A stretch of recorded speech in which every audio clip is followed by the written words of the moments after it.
Doncs anem en la primera ponent d'avui. Eulàlia Sant Jaume Saumell és una investigadora en una dilatada experiència de més de 50 anys, que es diu Pronte, i la seva tasca científica sempre està relacionada amb el litoral, tant a les costes de la Mediterrània com a les costes àrtiques noruegues. Després de la seva tesina de l'any 73, que es deia El cordón litoral de l'Albufera de València, i la seva tesis doctoral, Les costas valencianas, sedimentología y geomorfología litoral de l'any 1983, ha participat al voltant de 150 investigacions, entre llibres, capítols, articles, projectes d'investigació, revistes, contactes en empreses, institucions oficials, nacionals com internacionals, principalment en qüestions relacionades amb la geomorfologia litoral i geomorfologia en general, que segurament ens explicarà un poc més. Ha presentat comunicacions en una quarantena de congressos i ha impartit conferències en Europa, als Estats Units, Austràlia, ha fet estades en diverses universitats, com la de Sydney i la d'Oslo, ha gaudit d'una beca del Consell Superior d'Investigacions Científiques i ha desenvolupat la seva tasca universitària fins a arribar a la càtedra. De fet, han sigut 36 anys impartint classes en diferents matèries del Departament de Geografia de la Universitat de València. Va publicar un dictamen l'any 2007 amb motiu del projecte d'ampliació de l'ampliació nord del Port de València, on estudiava els costos ambientals i la seva afectació a les platges. Ha concedit entrevistes a mitjans, ha acudit a tots els llocs on li demanen la seva opinió, això és literal, sobre el tema que tenim sobre el problema que tenim en el litoral. I per això ha vingut al Almassora, a exposar-nos un poc en la seva condició de geògrafa experta, com hem demostrat ara en aquesta breu introducció, sobre l'evolució i la problemàtica de la nostra costa. Sense més qüestions, donem la paraula a Eulàlia Sant Jaume. Ahí està. Se'm sent? Val. Si no se sent, m'ho dieu. En primer lloc, moltes gràcies per haver-me invitat a aquest acte.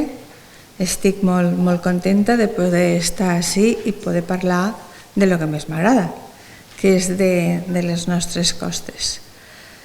Una de les coses, a part de lo que diré després, de les que estic més contenta, és que vaig ser la primera catedràtica del meu departament i la primera catedràtica de geomorfologia en Espanya. Vull dir que d'això estic molt satisfeta. Tot l'altre ha vingut com a conseqüència d'altres coses, però això sí que n'estic orgullosa. Bueno, la veritat és que des del punt de vista de la nomenclatura científica em sent molt més, no sé, segura si parlo en castellà, de tal manera que sentint-ho molt parlaré en castellà. La veritat, me van dir que tenia una hora i quart per exposar tot el que volia. Procuraré no arribar a tant. La veritat és que m'enrotllo com una persiana, vull dir que igual m'estira el fil i no sé on acabar, però procuraré que no sigui així. Intentaré ser sistemàtica i parlar només del que tinc que parlar, per a poder deixar un temps al final per si algú dels presents me vol fer alguna pregunta, alguna qüestió, algo que no hagi quedat clar, vull dir que en tota la tranquil·litat del món podeu preguntar-me el que vulgueu, d'acord? Bueno, doncs sense més entraré a parlar de lo que venia a ser. Normalment jo feia les presentacions partint de coses generals per acabar en coses concretes.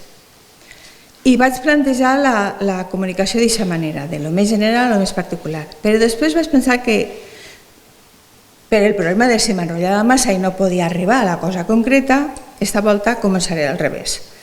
Parlaré de lo concret i després anirem parlant de lo més general i arribarem a on arribem. D'acord? Una cosa sí que tinc que dir abans de començar, i és que al llarg de molts milions d'anys, mils de milions d'anys, la natura ha anat treballant d'acord amb unes lleis que té la pròpia natura i la vida de la Terra es va anar evolucionant d'acord amb aquestes lleis. Però, desgraciadament, des que l'home va aparèixer sobre la faç d'esta Terra, les coses van anar a canviar a poc i, desgraciadament, en aquests moments en què se suposa que hem arribat a la màxima capacitat intel·lectual i tècnica de tota la història de la Terra, a pesar de tot això, ens estem carregant el nostre món. Estem pendent d'un fil.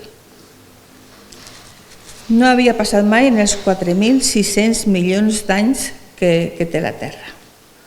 Bueno, ara deixem de parlar de coses generals, però volia fer aquesta introducció y me paso al castellano para empezar a entrar en materia.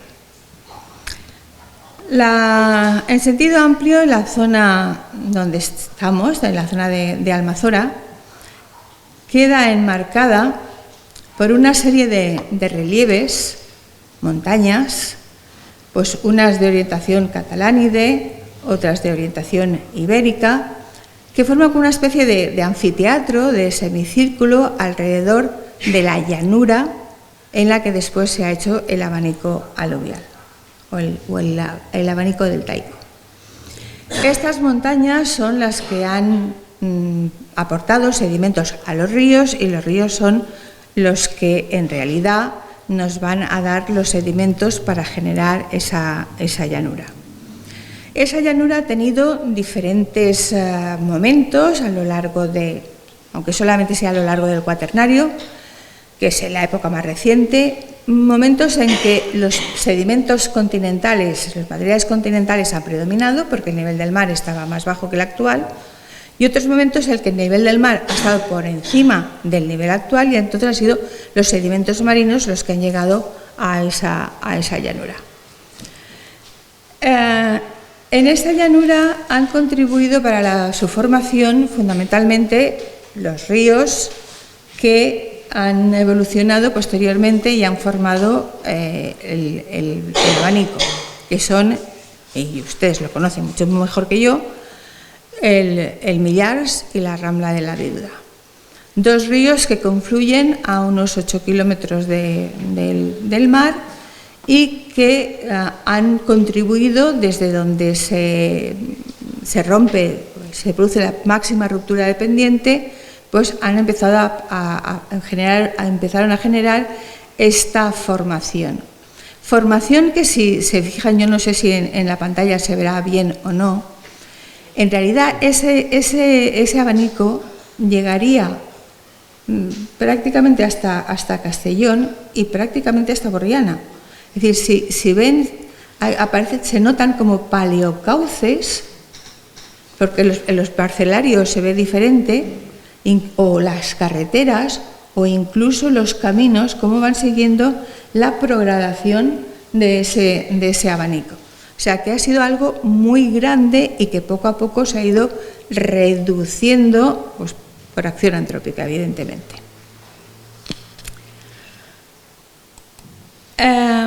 Esa formación, algunos autores lo denominan como cono, el cono del Millars, generalmente a la Rambla de la Viuda, a pesar de que también contribuye, no se la considera, es el río Millars el que tiene la denominación, pero no es un cono aluvial, porque los conos aluviales, si se fijan, tienen mucha pendiente, o sea, la forma es triangular, como el que tenemos en Almazora, pero no tiene esa pendiente. Otros podrían decir pues, que es un cono aluvial, pero el cono aluvial sí que es verdad que se forma también a la salida de las montañas donde se produce la ruptura de pendiente, pero los conos aluviales normalmente no llegan al mar. Otros autores hablan de que es un delta, el delta del Millars. Pues no, Los deltas son única y exclusivamente arenosos y la protuberancia que forman es muchísimo más grande que la que tenemos en el caso del Millars o en el caso de otros ríos efímeros y que aportan sedimentos de gran tamaño. Por tanto, no es el delta del Ebro. En nuestra costa lo que tenemos, la forma es un abanico deltaico, lo que los ingleses llaman fan delta. Es un abanico, pero que prograda como si fuera un delta, con tamaño grueso, pero que también tiene pues, incluso el prodelta, como si fuera un delta arenoso. De tal manera que es la forma lógica de denominar a lo que tenemos, un abanico deltaico, porque tiene esta forma redondeada que sí que es verdad que ha sobrepasado lo que sería la línea recta de la costa desde aquí pues prácticamente hasta Borriana. Hace una especie como de barriguita, que eso es el cono deltaico, o el abanico deltaico. Esta formación continental, fluvial, es como consecuencia de los aportes de la Rambla de la Viuda, que tiene 1.510 kilómetros cuadrados de cuenca. Perdonad que el 2 del cuadrado no lo haya podido poner en pequeñito, en Word sí que se puede, pero en el PowerPoint, sobre todo la versión última esta que tengo, no me ha dejado, y 80 kilómetros de longitud, mientras que el Millars tiene 4.028 kilómetros cuadrados de cuenca y 156 kilómetros de longitud. Pero cuidado, que eso no nos equivoque. A veces la Rambla de la Viuda ha aportado mayor cantidad de metros cúbicos por segundo que el Millars. Esperad que ya no sé ni dónde estoy. Por aquí.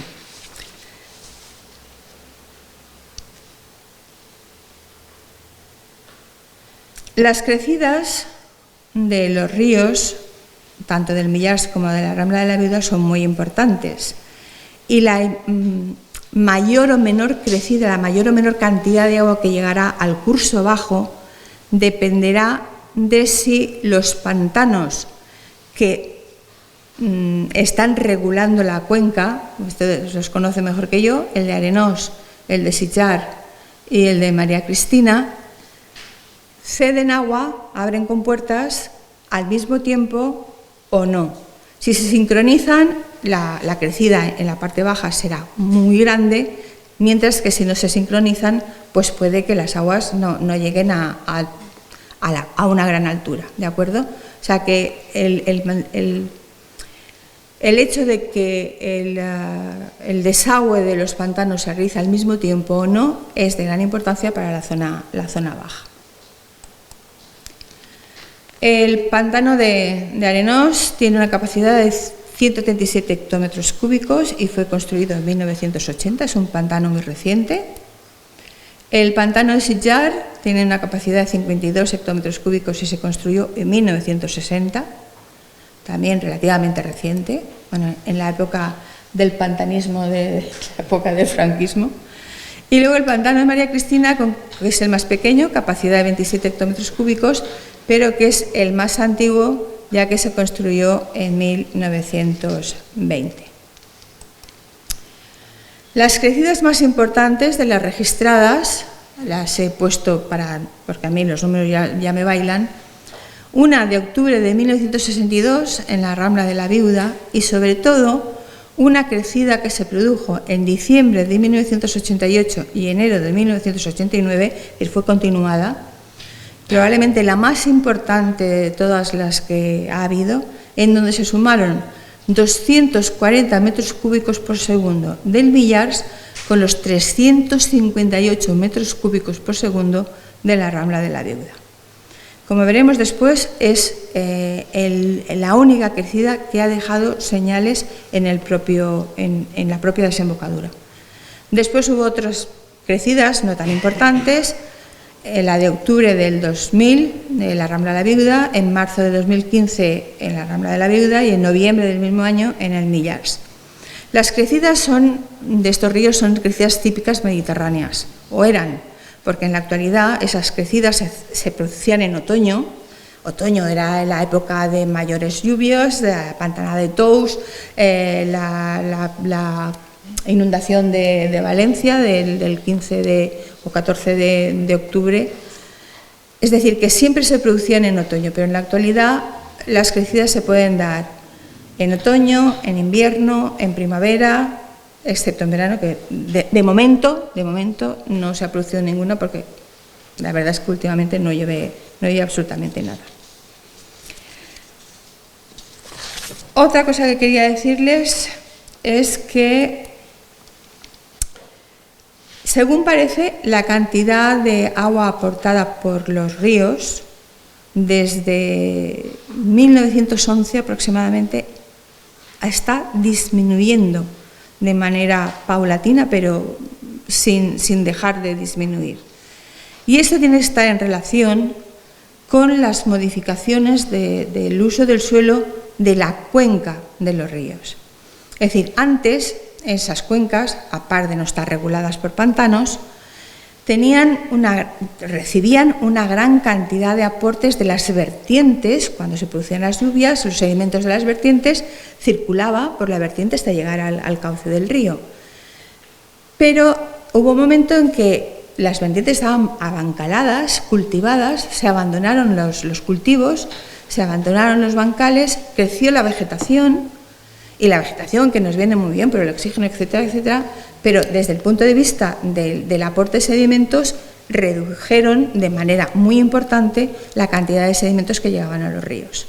De tal manera que, y luego ya la vegetación desaparece en muchas ocasiones bajo urbanizaciones, en donde el asfalto, el cemento, fosiliza de alguna manera, impide que los sedimentos pues lleguen a los ríos.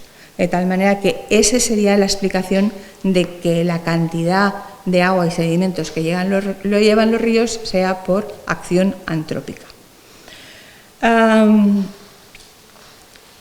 Además, ya digo, de la alteración que provocan los embalses por sí mismos, que no dejan llegar el agua directamente hasta la desembocadura. Desde donde se unen los dos ríos hasta la desembocadura, el cauce prácticamente está seco en la actualidad.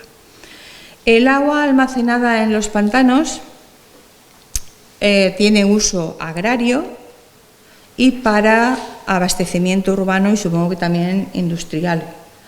Pero eso es una cosa que digo yo, no sé si la industria azulejera y demás absorbe agua de esos pantanos o no. En fin, eso ha sido cosa mía, pero agrario y urbano seguro. Otro problema que ha tenido el cauce de los ríos, tanto en la cuenca del Millars como de la Rambla de la Viuda, ha sido la extracción de áridos, las graveras. Es decir, había cantidad de material suelto en el cauce del río, unos ríos que durante mucho tiempo están secos, y entonces, pues, en la época del desarrollismo, sobre todo a partir de los años 60, donde empezaron las construcciones, etcétera, pues acudían allí camiones, empezaban a extraer áridos, y según un estudio que hizo una compañera mía del departamento, Francisca Segura, pues en la cuenca solo del Millars se extrajeron más de 2.500 toneladas métricas de materiales. No se sabe exactamente en qué lugares concretos, pero eso es mucho árido, son muchos cantos, es mucho material. Afortunadamente, desde el año 2000, el cauce de los últimos kilómetros del cauce del Millars se ha declarado paraje protegido.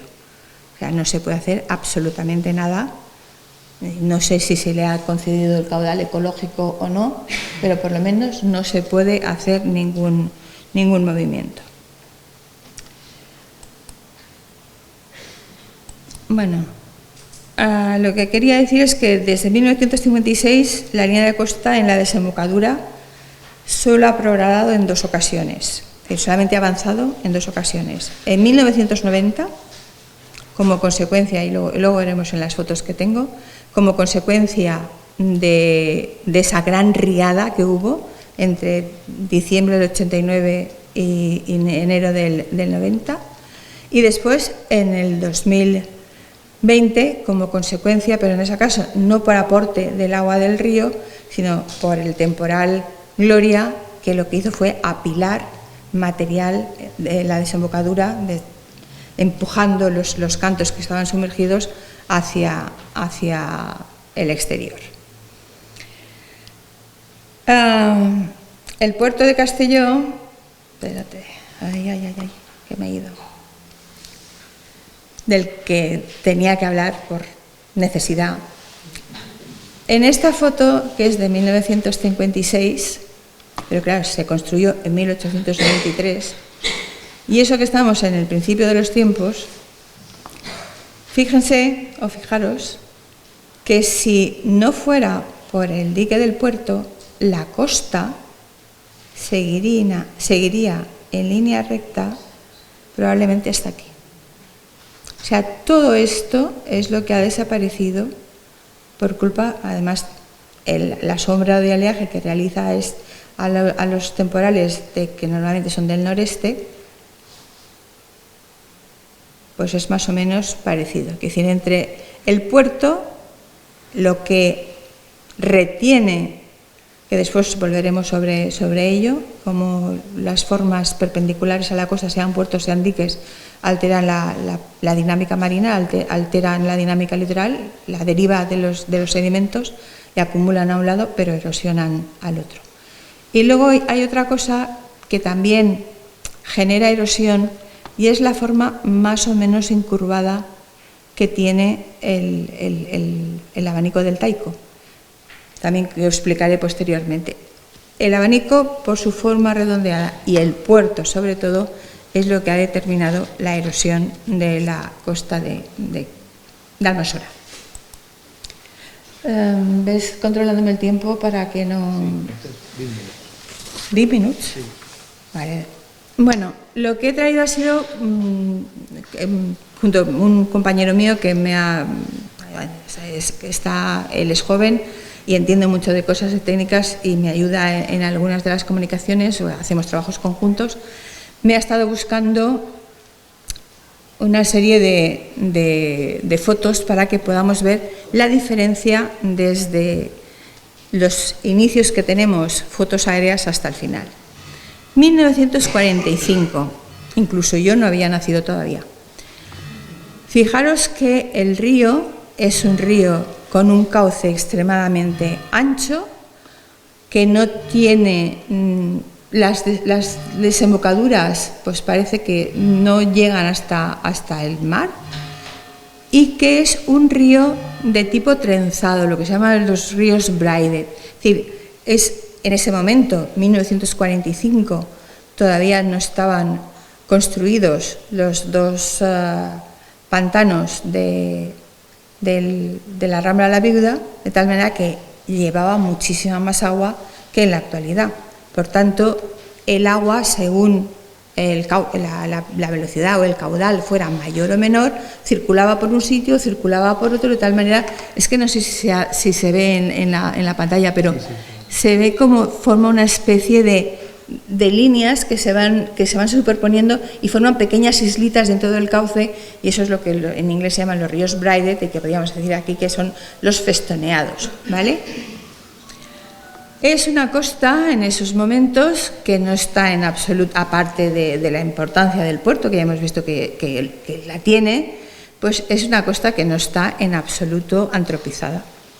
O sea, es una zona que no es de acumulación como las zonas de Valencia o de la desembocadura del Segura o la desembocadura del Xúquer, donde los ríos no son autóctonos, sino que son alóctonos y aportan gran cantidad de sedimentos, sino que aquí son ríos autóctonos y efímeros, de tal manera que hay menos cantidad de sedimentos y las playas no pueden ser sumamente grandes. Pero lo que sí quería decir es que hice una comprobación el otro día en casa, viendo lo que ha ganado en extensión la parte al norte del puerto de Castelló, y en estos momentos tiene una extensión de casi 40 metros de anchura. Vamos, ni las playas de Benidorm. Las playas de Benidorm la más ancha está en 45 y las normales están entre 25 y 30 metros de anchura, y es la playa por antonomasia para los extranjeros. Pues en Castelló tenéis la parte que da al dique con más de 40 metros de anchura. Bueno, después del 45 tenemos una foto del 56. Ya sigue siendo braided, pero ya parece que tenga alguna antropización, ya hacen extracciones probablemente, y siguen manteniendo pues, las tres desembocaduras del río, pero no parece que haya mucho aporte en la parte de la playa. Seguimos avanzando. En el 67 pues vemos que los braided ya han desaparecido, ya esas zonas que se van trenzando ya no existen, probablemente ha habido extracción de áridos, y parece que las desembocaduras más septentrionales están perdiendo poder, o sea que está ganando la desembocadura más meridional, que es la que sigue en estos momentos teniendo funcionamiento. La siguiente es de 1976. Aquí ya encontramos la década de los 70, fue la década de la espigonmanía. Se hacían espigones en todas partes, fueran necesarios o no fueran necesarios. Aquí a lo mejor eran necesarios en las inmediaciones del puerto, pero no en todo el litoral. Después, en 1987, parece que desaparecen los espigones más innecesarios y lo que se hacen son dos espigones exentos, dos espigones paralelos a la costa, pero que a la larga, debido a la difracción del oleaje, como después explicaré, forman esta especie de tombolitos que alteran de la misma manera que si fueran espigones perpendiculares la deriva litoral, es decir, el transporte normal de sedimentos que se produce en la costa.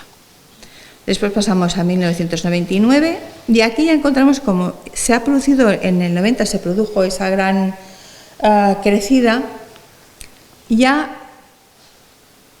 hay, sobre todo en la zona de la desembocadura, mucha mayor cantidad de material, mucha mayor cantidad de cantos, e incluso aparecen algunas flechas en distintas direcciones, una que va en norte-sur y otra que va de sur-norte. Normalmente la deriva litoral es norte-sur en esta zona, pero en algunos momentos habrá oleaje del este o del sureste y puede aparecer también flechas del sur. En el 2007 vemos que vuelven a haber espigones, hay ampliación del puerto, se hace la refinería o lo que sea al sur, que tiene una escollera de defensa, lo cual es perjudicial para el resto. Y aquí los que tenían paralelos pues se han difuminado o se ha hecho una regeneración de playa, no lo sé. Porque no, a pesar de que he pedido muchísimas veces que me den datos sobre las regeneraciones de playas, no las dan, vamos, ni bajo tortura. Y lo que vemos es que la zona de la desembocadura ha cambiado muchísimo. Se ha formado, además de esa flecha del sur, una especie de restinga, una barra y una restinga al sur, dejando como una especie de pequeña albufera en el centro. Algo que se inició en ese momento, que sigue deformándose, pero que siguen esos materiales en 2017, y que después del Gloria, evidentemente, pues ha incrementado la anchura de la barra, la anchura de la restinga, la anchura de la flecha, hasta tener lo que tenemos en la actualidad. Y los espigones continúan. Luego hemos puesto, para que vean la diferencia entre lo primero que tenemos de 1945, cómo ha ido evolucionando, o sea, he ido pasando foto a foto, pero para que tengan una visión de conjunto de toda la evolución, desde cómo era la desembocadura en el 45 a cómo la tenemos en el 2022. Ha cambiado y mucho.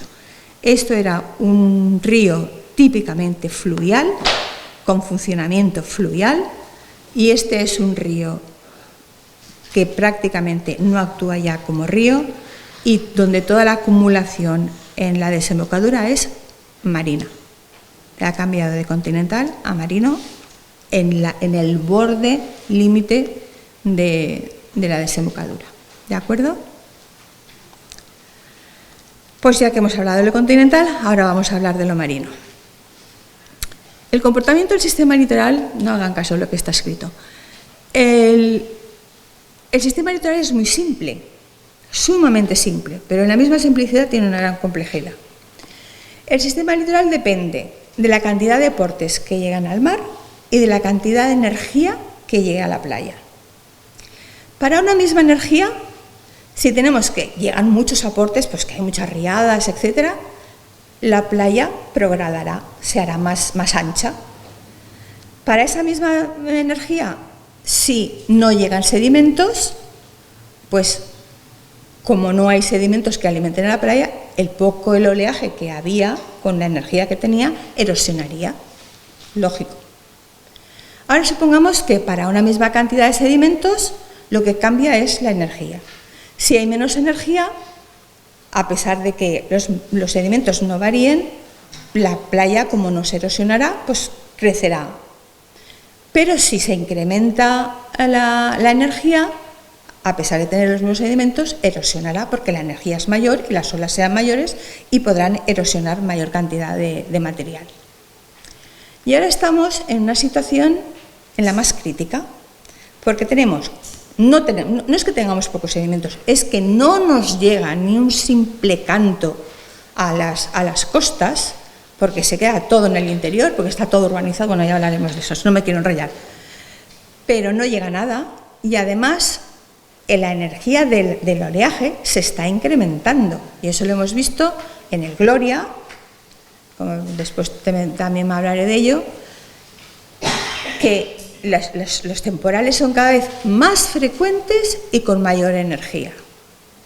Y eso está ligado, y me sabe mal por los negacionistas, pero eso está ligado al cambio climático. Y cuanto mayor sea la temperatura, cuanto más CO2 tenga la atmósfera, cuanto más efecto invernadero tengamos, más y más problemas vamos a tener, porque no nos llegan sedimentos por acción antrópica y la energía de las olas incrementa por acción antrópica, con lo cual tenemos, en fin, el desastre mayor servido en bandeja. Y si además es la costa, la parte inferior de la costa de Almanzora tiene una forma de barriguita, que también eso ya veremos, que hace que la erosión sea mayor, pues el cuadro está completo. O sea que, desgraciadamente, estáis en una playa problemática. Yo sé que eso no os va a importar mucho, pero yo quiero que entendáis el porqué unas playas se erosionan. Y se erosionan por el oleaje. ¿Qué es el oleaje? ¿Qué hacen las olas? El oleaje no es más que el movimiento ondulatorio de la superficie del mar. Y en ese movimiento, pese a que algunos piensen que los sedimentos, cuando las olas llegan a una cierta distancia a la costa, se los llevan como si fueran un río hacia la costa, no es verdad. Con el oleaje lo único que hay es propagación del movimiento ondulatorio. Si alguna vez estáis en un barco y veis a una gaviota, veréis que la gaviota no se mueve de su sitio, solamente sube y baja, porque cuando está arriba es porque está en la fase de cresta de la ola y cuando está abajo es porque está en la fase de seno de la ola. O sea, ella ha subido y ha bajado pasando por lo que es el oleaje, pero no hay transporte de masa. Si hubiera transporte de masa, si las olas transportaran agua como si fueran un río, cuando tenemos vientos del este, Mallorca se quedaría en seco y aquí nos inundaríamos. Y al revés, cuando aquí sopla un poniente, pues aquí nos quedaríamos en seco y en Mallorca pues tendrían inundaciones. O sea que eso hay que tenerlo claro. El oleaje solamente transporta o propaga el movimiento del oleaje, pero no hay transporte de masa hasta que la ola rompe. En el momento que la ola rompe, sí que se produce con la ruptura, una puesta en suspensión de sedimentos, y en el avance y el retroceso, ahí sí que hay movimiento de masa, pero hasta ese momento no. Además, vosotros lo sabéis, si habéis ido a una playa arenosa sobre todo, cuando pasáis por una zona que es donde las olas rompen, no notáis que el agua está turbia, que hay mucho sedimento, mucha arena por ahí suelta y que se te mete por dentro del bañador y molesta. Pues ese es el único momento en el que puede haber transporte de masa. Hasta ahí salís de esa zona un poco más adentro y el agua ya está limpia y tranquila y no hay sedimentos, ¿de acuerdo? Pero eso sí que tenía que quedar muy, muy claro. Lo que genera las olas es la fuerza del viento. El viento sopla sobre una superficie y vosotros cuando lleguéis a casa, si queréis, ponéis un barreño de agua o una olla, sopláis sobre el agua y si sopláis más fuerte vais a generar olas en el barreño o en la olla, y cuanto más fuerza tengáis para soplar, pues más lo notaréis. Pero sin viento no hay olas. No leáis todo lo que está ahí, no tiene importancia. Lo único que me interesa es que cuanto mayor sea la fuerza del viento, las olas que generará tendrán mayor altura. Mientras que si la fuerza del viento es escasa, la ola que generará tendrá menor altura. Pero también quiero decir, bueno, eso es para que sepáis que a partir de una cierta profundidad la ola desaparece, porque como el viento está soplando en superficie, es la que pone en movimiento las partículas que generan las olas. Pero en las partes inferiores lo único que hay es rozamiento de las partículas con otras partículas. Por tanto, no pueden, lo único que hacen es disminuir, hasta que llega un momento que se anula totalmente el movimiento ondulatorio. Y eso, si alguien hace submarinismo, sabrá que a partir de una cierta profundidad, allí ya no hay ningún tipo de movimiento. Y me dirán eso porque ella es la que es submarinista. Las olas, como digo, por tanto, las olas son resultado visible de la transferencia de energía del viento a la superficie del mar. Sin el viento no habría olas. Pero sí que es verdad, y usted puede decir, es que yo he estado en una playa y no había nada de viento y había olas, porque esas olas se han formado en otro sitio. O sea, en la zona generadora del oleaje es donde el viento ha soplado y fuerte sobre esa zona y luego las olas se van propagando en la misma dirección del viento. Si viene otro viento en otra dirección y genera otras olas, pues igual ya las destruirá y se formarán otras en otra dirección y no llegarán. Pero si llegan es porque en vez de ser un mar de viento, es un mar de fondo, que es pues el típico mar de fondo, como por ejemplo, ese sería a lo mejor de un mar de viento, pero este es de un mar de fondo. Por tanto, no es necesario que en nuestras costas esté soplando el viento para tener oleajes y oleajes importantes. Ahora que, claro, cuando tenemos unas tormentas que se forman normalmente en el Golfo de Génova o en el Golfo de León, casi todos los temporales que tenemos son del primer cuadrante, sobre todo del noreste, pues se formarán allí, pero nos llegan. Y si el viento está soplando en la misma dirección, pues todavía más. Es decir, que entonces la energía del oleaje la intensidad será todavía mayor. De todas maneras, si hay algo que no se entienda, después se me pregunta. Otra cosa importante. Cuando las olas empiezan a notar el fondo, se produce toda una serie de modificaciones en sus parámetros. Esto sería la zona generadora del oleaje, cuando el viento tampoco nos sopla siempre en la misma dirección. Además, las ráfagas de viento hacen que la presión sea diferente, o sea que cuando se empieza a generar el oleaje hay muchos montículos en distintas direcciones, pero poco a poco hay una segregación. Es como que las más predominantes son las que se hacen las amas y van luego saliendo de esa zona ya en forma de trenes de olas más o menos organizados. Llega un momento que cuando ya no sopla el viento, pues entran en decadencia, y cuando ya llegan a la zona costera, en el momento que empiezan a sentir el fondo, la parte de delante de la ola siente el rozamiento antes que la parte de detrás. Por tanto, la parte de delante va más lenta que la parte de detrás. ¿Eso qué implica? Pues que al ir la parte de delante más lenta, la parte de detrás lo que hace, no tiene más narices, que cabalgar sobre la parte de delante, generando el rizo como si fuera una playa surfista de Hawái, o simplemente de que se rompe. Pero es decir, que siempre es porque la parte de delante que disminuye la velocidad va más lenta que la parte de detrás. En el momento que la ola rompe, entonces es cuando se anula el movimiento ondulatorio y aparece el transporte de masa.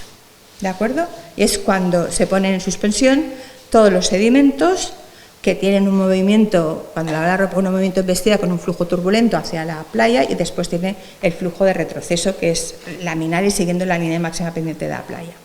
Esto es importante porque eso nos explica el comportamiento de la deriva litoral. Bueno, eso es lo que os he dicho. Las olas rompen de diferentes maneras. Esa, por ejemplo, sería muy típica de Australia, esa forma de ruptura de la ola. Esta es la típica hawaiana. Esta es la que tenemos en el Saler de la Albufera. Y esta, pues realmente no sé dónde es.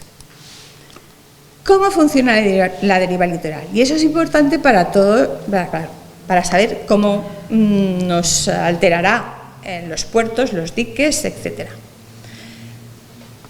Cuando la pone en suspensión los sedimentos, esos sedimentos van aguas abajo, porque en nuestras costas, por ejemplo hasta Denia, como los vientos que tenemos y los oleajes que tenemos predominantes son del primer cuadrante, pues si sumamos todas las componentes, al final tiene que salir una resultante norte-sur. Por tanto, se ponen en movimiento los sedimentos, y una partícula, un granito de arena o una gradita que estuviera aquí, que ha llegado con la embestida, pues con el retroceso laminar se iría hacia allá, con la siguiente ola volvería hacia aquí, y así sucesivamente hasta que poco a poco va llegando a una cierta distancia. ¿Pero qué pasa? Que esa partícula es sustituida por la siguiente, la que tenía detrás, que va haciendo lo mismo, y esa es sustituida por la siguiente y esa es sustituida por la siguiente. ¿Qué ocurre cuando tenemos un puerto o tenemos un espigón?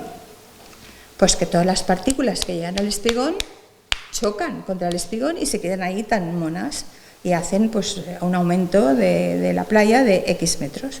¿Pero qué pasa detrás? Las olas siguen existiendo, las olas siguen poniendo en suspensión los sedimentos. Esos sedimentos siguen yéndose hacia el sur, pero no pueden ser sustituidos por ningún otro sedimento, porque los sedimentos se han quedado retenidos al norte del puerto o al norte del espigón. Ese es el gran problema de los espigones, que acumulan al norte, pero incrementan la erosión al sur. Por eso esas formas de dientes de sierra que tienen las baterías de espigones. ¿Vale la pena? Yo tengo mi opinión, pero de momento me la callo. Otro problema, otra característica de las olas, que es importante, es la refracción que experimenta el oleaje. La refracción es un cambio en la dirección de las olas, porque las olas quieren romper siempre paralelas a la orilla. Tenga la forma que tenga la orilla, pero la ola va a romper paralela. De tal manera que yo creo que esta foto se ve muy bien. El oleaje que tiene esta orientación, que tendría que venir directa y que solamente llegaría hasta aquí, fijaros cómo se va deformando para poder romper paralela en cada uno de los tramos de costa. ¿Se entiende? Pues eso es una de las cosas que hace, a ver si no me equivoco de diapositiva, que la refracción es la que determina la acumulación o el predominio de la acumulación en las bahías y el predominio de la erosión en los salientes, en los cabos o en las zonas salientes, como por ejemplo la parte del abanico del Taico. ¿Por qué? Pues porque en toda la ola, si hiciéramos una segmentación y trazáramos las ortogonales, que son las líneas perpendiculares a la ola, veríamos que esas ortogonales se hacen divergentes en las bahías y convergentes en los cabos, de tal manera que la cantidad de energía que contiene ese tramo del tren de olas, cuando llega a esta costa, se tiene que repartir en todo ese tramo. Por tanto, hay disipación de energía. Si hay disipación de energía, pues acumulará sin ningún problema. Las bahías son todas de acumulación. Mientras que la cantidad de energía que teníamos aquí, debido a que las ortogonales son convergentes, pues se gasta en un trozo mucho menor, por lo cual la energía es superior. En Denia, que es un saliente muy importante, querían tener playa sí o sí, pero no podían tener playa porque ahí no se lo lleva el oleaje, porque el oleaje no tiene otra cosa que hacer, no puede hacer otra cosa. O sea, por mucho que se quieran en la zona de las diversas de Denia, no pueden tener playa. Entonces, bueno, podrían poner espigones de las mismas maneras, pero naturalmente imposible. Y otra cosa, porque después cuando hablemos de la costa de la desembocadura del Millars, que es importante, es la difracción. La difracción del oleaje es que cuando las olas se encuentran una zona saliente, me da igual que sea el dique de un puerto o el final de una restinga, la mayoría de las restingas en su final tienen una forma como de gancho. Y esa forma de gancho es porque cuando las olas llegan, en ese intento por ponerse siempre paralelas a la costa, empiezan a girar su dirección para rodear el obstáculo, de tal manera que en todo ese movimiento de girar van perdiendo energía y al final acumulan por detrás del obstáculo y se forman los característicos ganchos. Y todo eso lo decía porque yo desgraciadamente mañana no podré estar en la excursión, me hubiera gustado muchísimo, pero tengo una cita médica y no la puedo obviar. Pero intentaré explicar con la foto aérea pues lo que pueden ver mañana si van a la excursión. En primer lugar tenemos una barra que, ya digo, se ha ensanchado enormemente después del Gloria, y en esa barra lo más normal es que encuentren en la zona más inmediata al mar toda una serie como de escalones, pero escalones, o sea, como un pequeño acantilado, como si fueran escaleras de mayor o menor tamaño, se llaman bermas, y es lo que genera cada uno de los temporales. O sea, la berma superior indica que el temporal era más importante que la berma más inferior. O sea, que el más importante lo deja, el otro no llega, o sea, forma una berma, pero antes de llegar al más importante, y el menos importante hace el suyo más inmediato a la costa.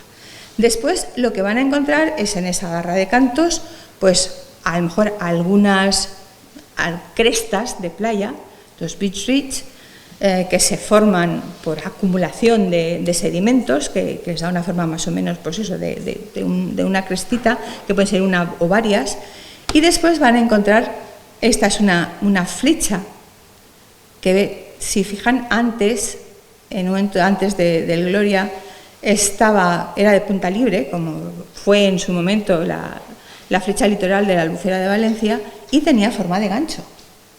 Lo que pasa es que en la actualidad ya se ha conectado con la otra barra, pero sigue manteniendo la forma de gancho. Y se ha formado una pequeñísima albufera entre la parte interna de la barra y la restinga. Y lo que ven aquí, no sé si que son como pequeños abanicos, son los abanicos de derrame, y eso sí que son debidos todavía al Gloria. Eso pasa lo mismo en la albufera de Torreblanca, que el oleaje llega con impulso y sedimentos y sobrepasa un trozo de playa, y sobre todo cuando llega a un medio de distinta composición como es el agua, entonces automáticamente desploma todo lo que lleva y se forman, como normalmente las olas rompen, y si se fijan, siempre rompen en forma como de abanico, pues forman esos abanicos de derrame. Los encontrarán en la parte interior de la albufera, los encontrarán en la parte más interna de la barra, y luego tenemos la barra del sur, que es también una especie de gancho, y que tiene un pequeñísimo gancho que está penetrando hacia el interior de la desembocadura. Todas esas indicaciones, como he dicho antes, lo que nos señalan es que el río no transporta agua en absoluto, y que todas las formaciones que tenemos en estos momentos en la desembocadura del Millars son marinas.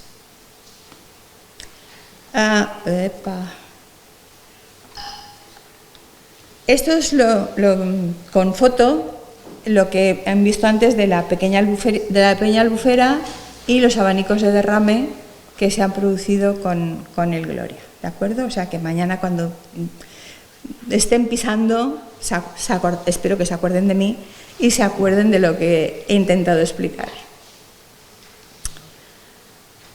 Bien, esto es lo que tenemos en la actualidad y no sé qué es lo que quería decir en esta foto.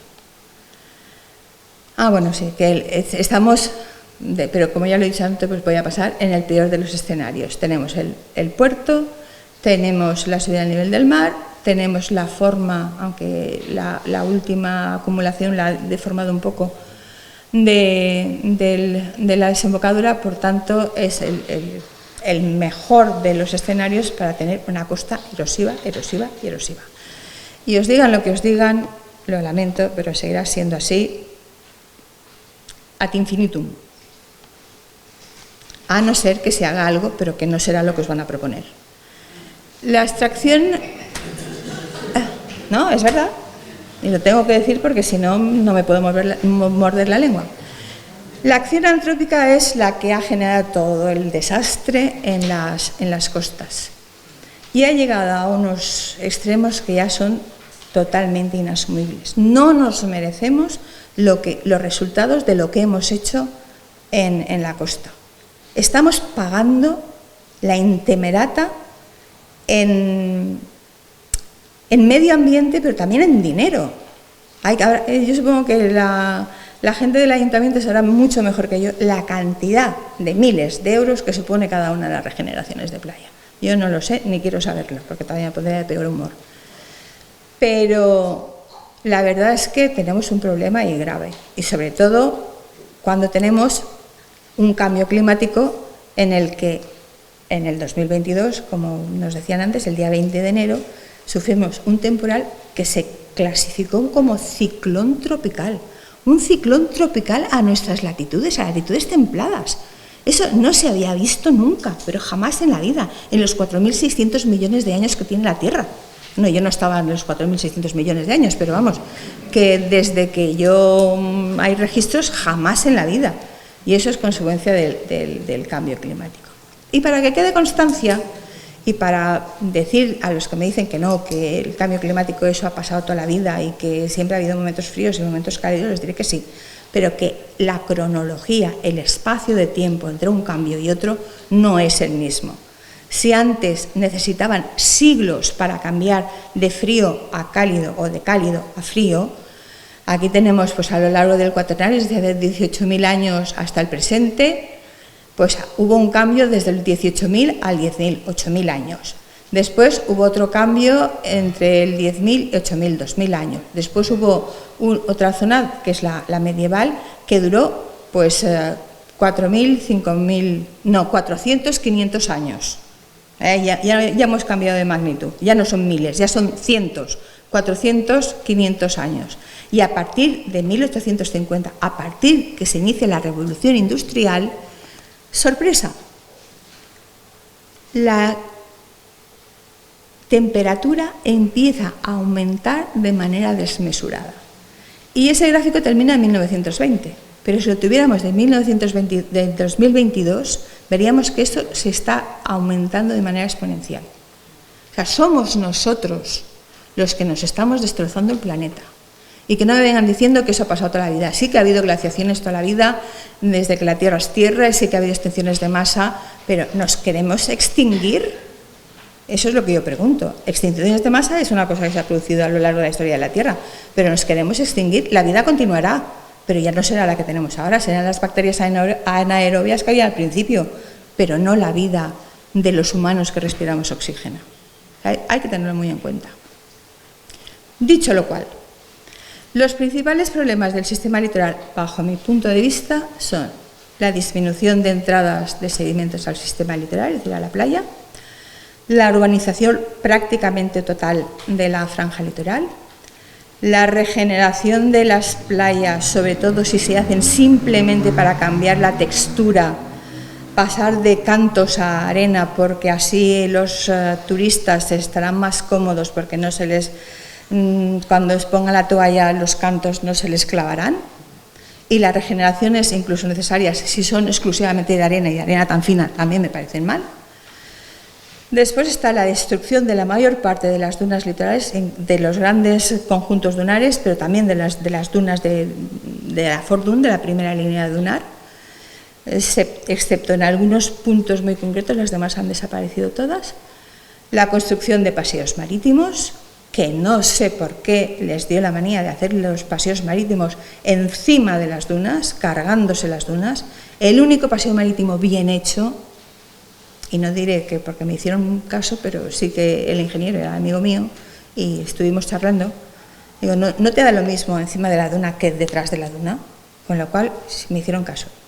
Tienen el paseo marítimo en Canet de Berenguer detrás de las dunas, y las dunas han continuado creciendo y esa playa no tiene problemas. ¡Qué casualidad! Porque la duna lo que hace es, en un momento determinado, ceder material a la playa y en otro momento la playa cede material a la duna, y así se va manteniendo el equilibrio sedimentario de la playa. Y después es la alteración de la pradera de Posidonia, que aparte de la contaminación del agua del mar, es porque las posidonias, que son un elemento que disipa la energía del oleaje porque engaña al oleaje, y cuando no es que sean muy altas las praderas de Posidonias, las algas, pero cuando las olas llegan allí, el fondo cree que ya ha llegado a zona de poca profundidad, de tal manera que ya empieza a disiparse la energía, con lo cual llegan más muertas las olas a la zona de rompientes. Con las regeneraciones de playa, ¿qué ha pasado? Pues que como el material más que arena casi es fango, o es arena y mucho fango, pues todo ese fango el mar se lo lleva y se disipa a poca distancia de la orilla y las posidonias no soportan el enterramiento. Y por tanto han desaparecido grandes colonias de posidonia por causas antrópicas también. Veamos las causas una por una si es que tengo tiempo. La disminución de entradas de sedimentos al litoral, la regularización de los cauces fluviales, ya sabéis que muchos cauces ya no tienen ni siquiera cantos, tienen simplemente cemento, o sea, los han regularizado para que las crecidas se laminen muy rápido, pero eso hace que no haya sedimentos que aporten al mar. La urbanización de las vertientes, como he dicho antes, y la retención de sedimentos de los embalses. La retención de sedimentos es fundamental, una de las cosas más importantes. La urbanización del litoral, yo creo que no es necesario que diga nada. Incluso en los acantilados, eso son la zona de Cap de la Nau, la cantidad de chalets que hay ahí. Y ya no digamos Benidorm, no digo nada de Orpesa y no digo nada de Calpe. Son distintas maneras, pero eso lo que hacen es que evitan que todos los sedimentos que antes había en el pospaís costero que podían llegar al mar, pues no llegue de ninguna de las maneras. Eso es un caso curioso, ahí voy a contar un poco de batallita de mi vida. Y en el año 1985 yo estuve allí con el profesor Rosselló y otros compañeros del departamento haciendo un trabajo de investigación porque en la zona de Cabo Cervera, en Torrevieja, hay dunas fósiles a distintas alturas, había un nivel de playa fósil, etc. Y estuvimos ahí estudiándolo y era súper interesante esa zona. A los 2 años me llevé a los estudiantes a esa zona tan interesante y lo que me encontré fue esto. Empezaron a hacer una urbanización. Y esto es el aspecto actual. ¿Por qué se me ha ido la...? Bueno, no sé por qué se me ha ido la foto. Ha vuelto. Será porque le he pegado.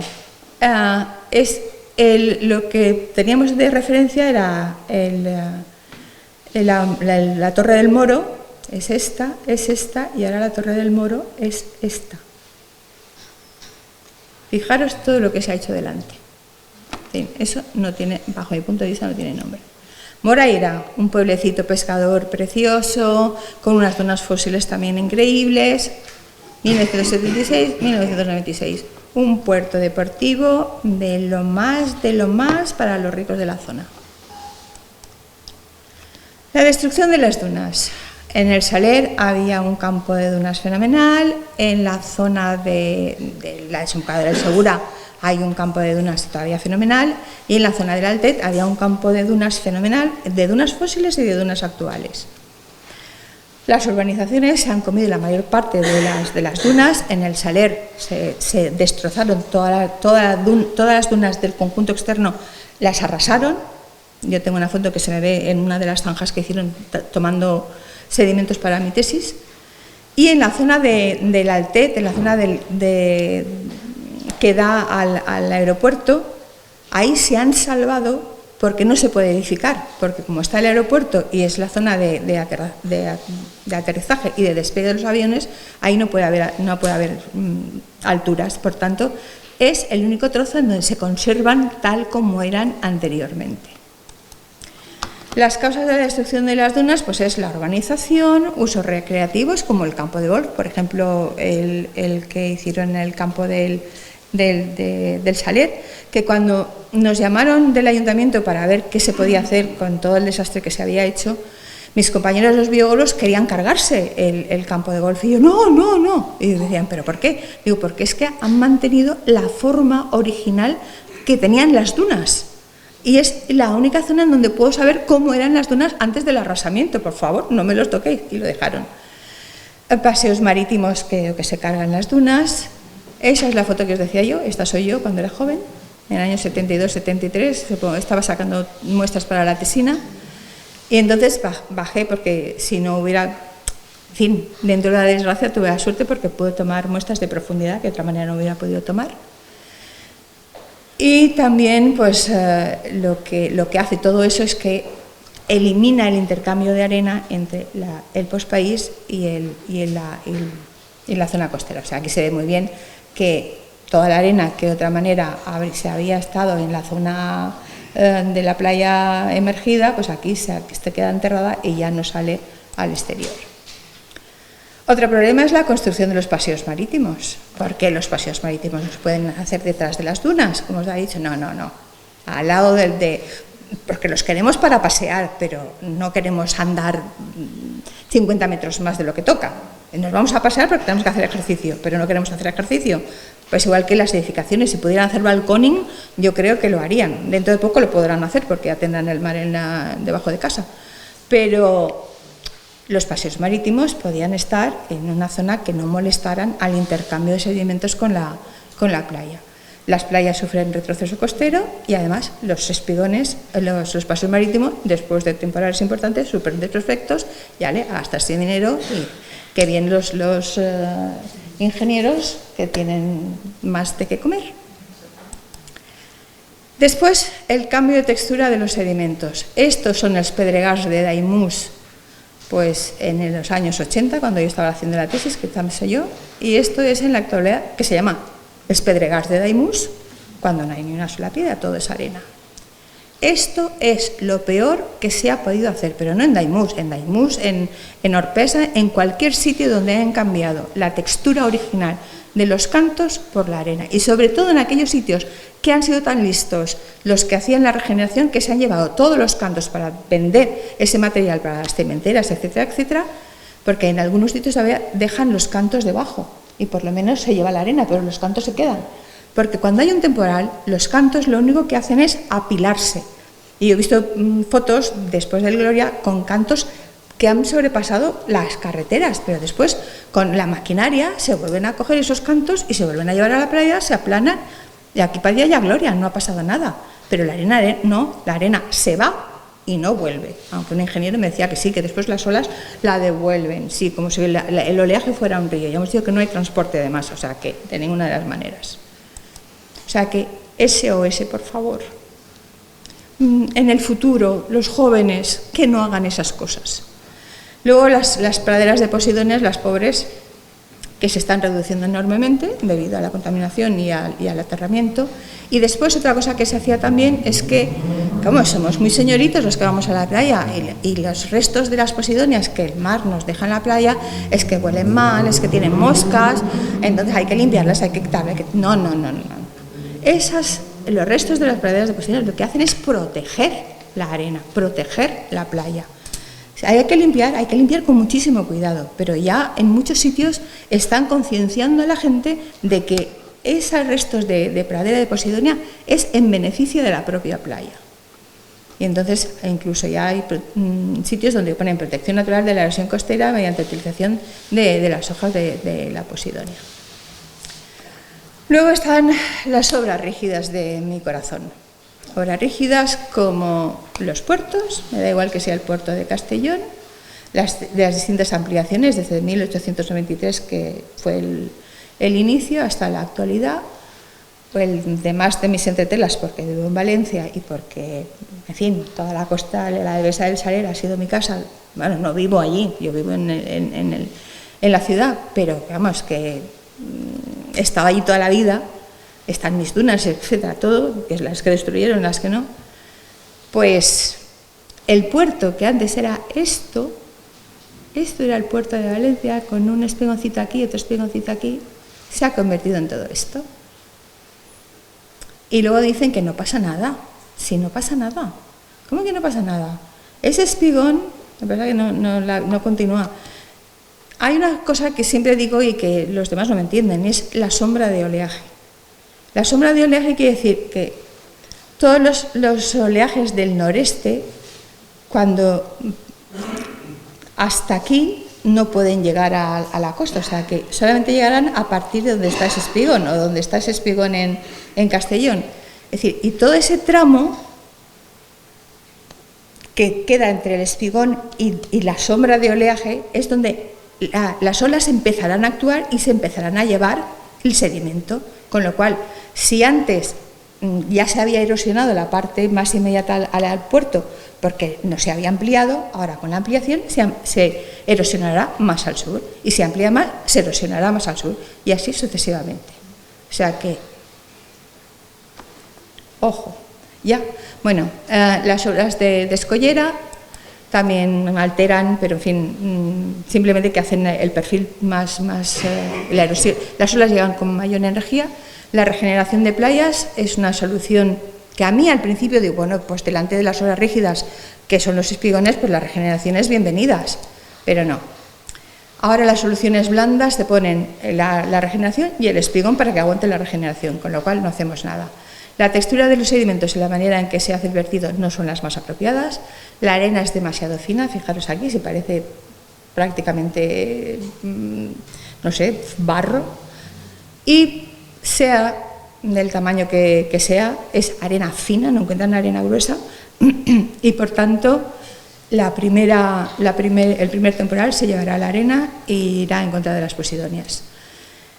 Y yo sé que el diámetro del tamaño de las playas, por lo menos del óvalo valenciano, desde Valencia hasta Denia, ha cambiado. Cuando yo hice la tesis, que analicé 360 muestras de arena, el tamaño medio de grano era de 0,29 milímetros.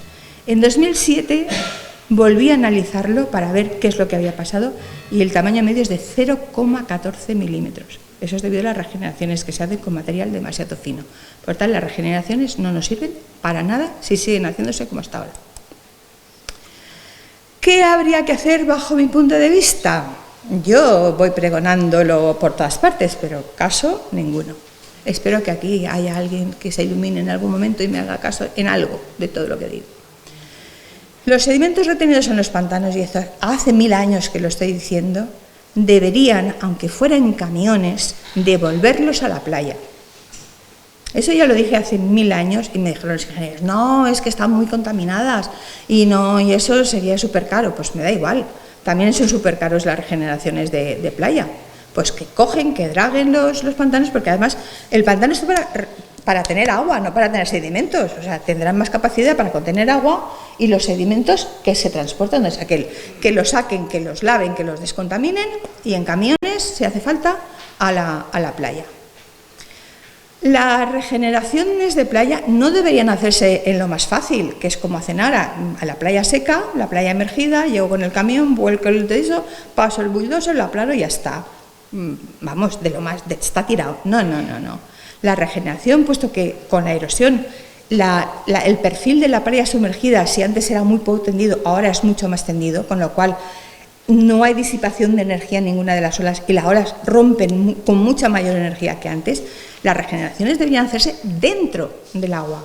Es decir, inmediatamente donde rompen las olas, de allí hasta X metros mar adentro, para conseguir que el perfil, en vez de ser inclinado de 30 grados, se me quede en 10 grados, 7 grados. No habría problemas de erosión en la playa emergida, pero nadie me hace caso. Otra cosa, una draga permanente, eso llevo diciéndolo también yo a los ingenieros del puerto de Valencia miles de años. En Estados Unidos, cuando yo empecé con la tesis, allá por la prehistoria, ya sabían que había que poner dragas permanentes en los puertos, de tal manera que esa draga lo que hace es recoger material de la zona que acumula, en nuestro caso al norte del dique, y luego sueltan ese material al sur del puerto, con lo cual hacen de manera artificial lo que la deriva litoral haría naturalmente. ¿Es tan descabellado? Yo creo que no. Cuesta dinero, eso sí. Hay que regenerar las dunas sí o sí en todas aquellas zonas en que sea posible. Ya sé que erosionarlas es muy fácil y muy rápido. Regenerarlas es muy difícil y muy largo. Pero hay que empezar hoy para que el día de mañana la siguiente generación pueda tener dunas.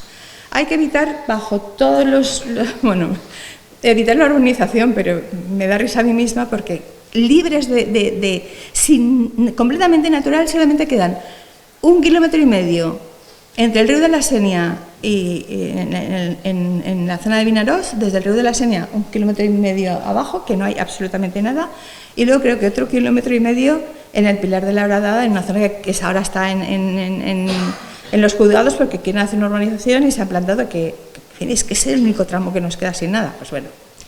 Luego, otra cosa que debería hacerse es que el diámetro de las regeneraciones, si es que se hacen, debería ser de como mínimo 2 milímetros de diámetro.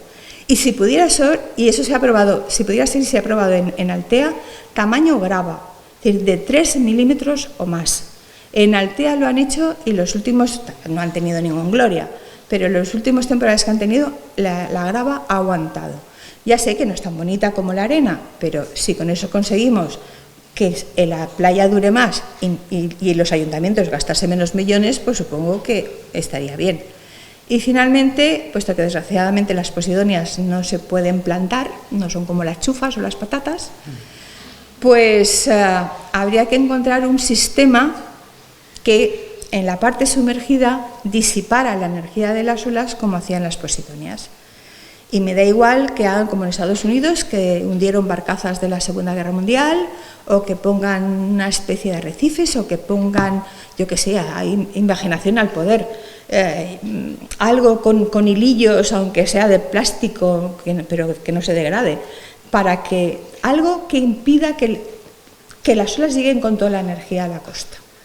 Para eso hay inventores en el mundo, yo doy ideas, que alguien las recoja y que las pongan en práctica. Sería la única manera de conservar la playa mínimamente. Si no, estamos abocados. Bueno, eso es simplemente para ver la diferencia entre lo que es una cosa natural, la Serra Gelada con sus dunas fósiles y demás, y el maravilloso Benidorm, que la playa es más estrecha que la del puerto de Castelló. Estamos abocados a esto, a que la primera línea de todas las costas y probablemente la segunda se destruirán. Nada más y moltes gràcies per la seva atenció.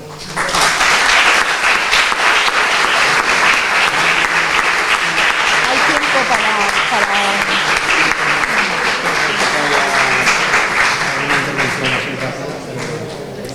Pero se dice, ¿alguien quiere hacer una pregunta? La seva intervenció, perquè crec que ha sigut molt clara en les causes i les conseqüències. Ens hem menjat un poc el temps de la següent ponència. Si algú volguera fer alguna pregunta així molt ràpida, i una només, i després això perquè ja no tenim molt més temps. Tenen dos preguntes i això.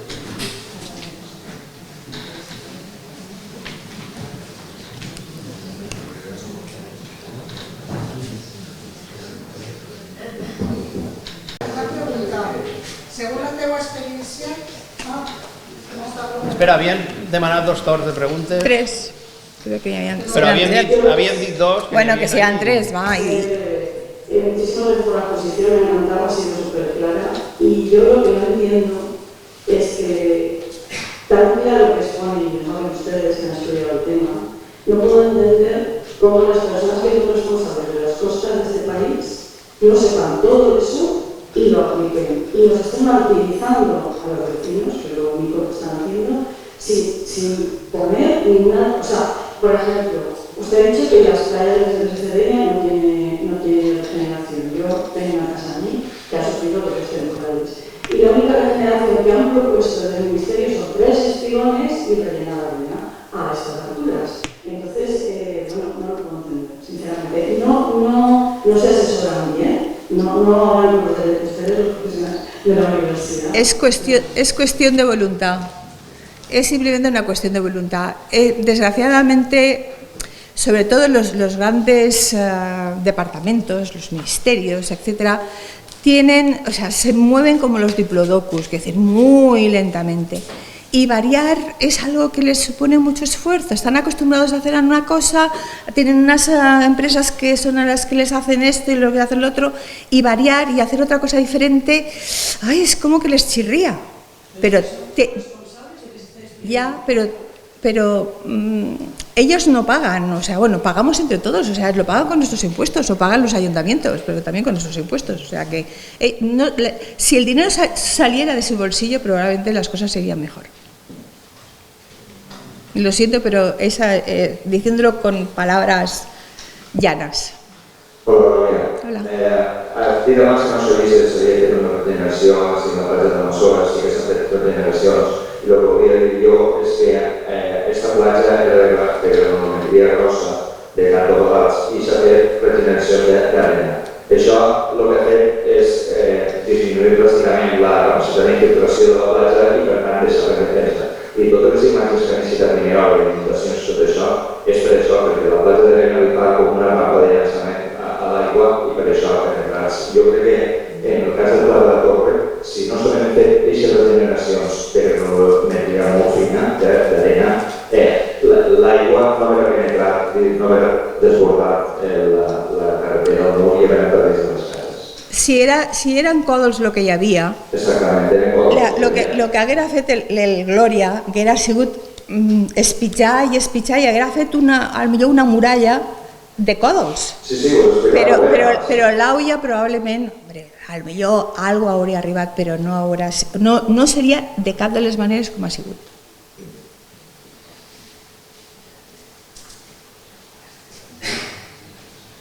Hola, muchísimas gracias por tu intervención, clarísima. También al Ayuntamiento por la organización me ha parecido clarísimo.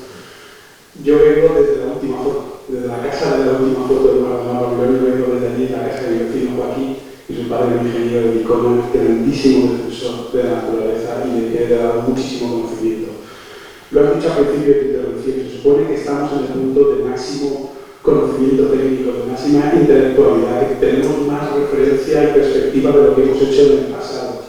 Y las soluciones que has aportado al final de la intervención precisamente van en esa línea. Una actuación circular en todas las fases. Si tenemos un problema que se está originando con los ríos, los sedimentos de la presa, vamos a empezar a con puerto, vamos a empezar a hacer dragado, vamos a empezar a mover, vamos a por los puertos. Quiere decir, si el diagnóstico técnico, evidentemente con todo un día de cambio climático a futuro, entender todo ese tipo, entender el diagnóstico técnico es tan claro, ¿por qué los expertos, por qué las personas reconocidas que venimos a escuchar no empezáis a alzar la voz de una manera mucho más clara, unidos a los movimientos sociales, unidos a las instituciones como ayuntamientos?